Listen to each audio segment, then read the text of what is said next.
আসসালামু আলাইকুম বন্ধুরা, সবাই কেমন আছো? আমিও আল্লাহর রহমতে ভালো আছি। আজকে আমরা আম চাটনিটা বানাইমু। আমরা 3 বোন মিলে রাত্রে হইলাম চাটনিটা খাই।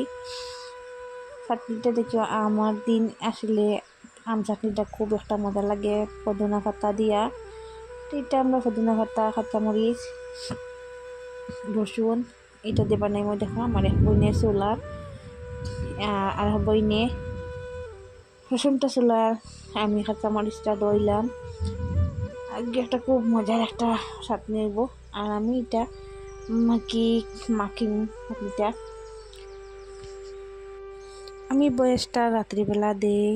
আমার মেয়েটা ঘুমানোর পরে ডিনার দিতে পারি না, বেশি একটা কাজের মাঝে দিয়ে ভিডিওটা এডিট করাও খুব একটা কি কষ্টের ব্যাপার। তো ভিডিওটা করার তো সোজা, এডিট করা বয়স দেওয়াটা খুব কঠিন।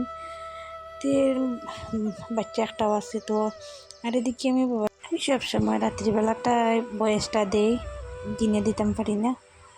আর এদিকে আমার দিনে এসে তো আটকটা খাইলে না দিকেও একটা মজাও লাগে না, জিব্বাত রসও আই যায়। এটা এখন মরিচ গুঁড়া দিয়ে দিলাম আমি। আর পদিনা পাতা যদি চাটনিটা খাইলে খুব একটা মজা লাগে, দুর্দান্ত মজা লাগে। আর যত বেশি মানুষই বা টক খাইতে তত বেশি মজা।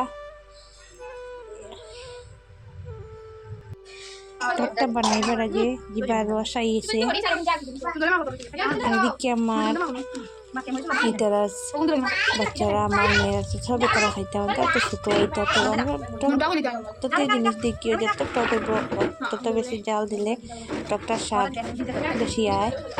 এখন আমি রসুন আর কাঁচামরিচটা কষলাইয়া এদিকে পদিনা পাতা শুকনো মরিচটা দিছি না, কাঁচা মরিচ দিছি আর মরিচ গুঁড়া দিছি। এটাকে আমি চাটনিটা বানাইবার আগে তারা শুরু করছেন মানে খাওয়া।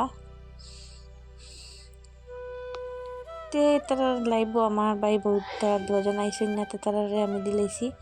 আর আমরা বইন 3 বইনি মানে সামনে এসে খাইব, ভিডিওর সামনে এসে। আর আমরা চাটনিটা কীরকম হইল আপনারা দেখবা, আর আপনারা কীরকম খাইন কমেন্টে জানাইবা। দেখো কি স্বাদ রে।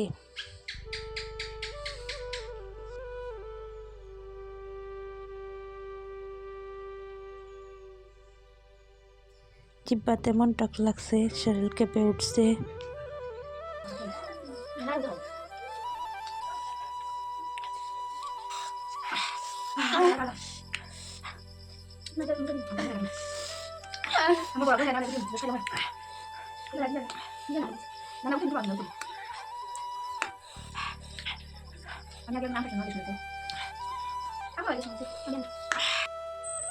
ভিডিওটা যদি ভালো লাগে লাইক, কমেন্ট, শেয়ার করতে ভুলবেন না। নতুনদের পাশে থাকবেন আর আমাকে একটা সাবস্ক্রাইব দিবেন। আল্লাহ হাফিজ।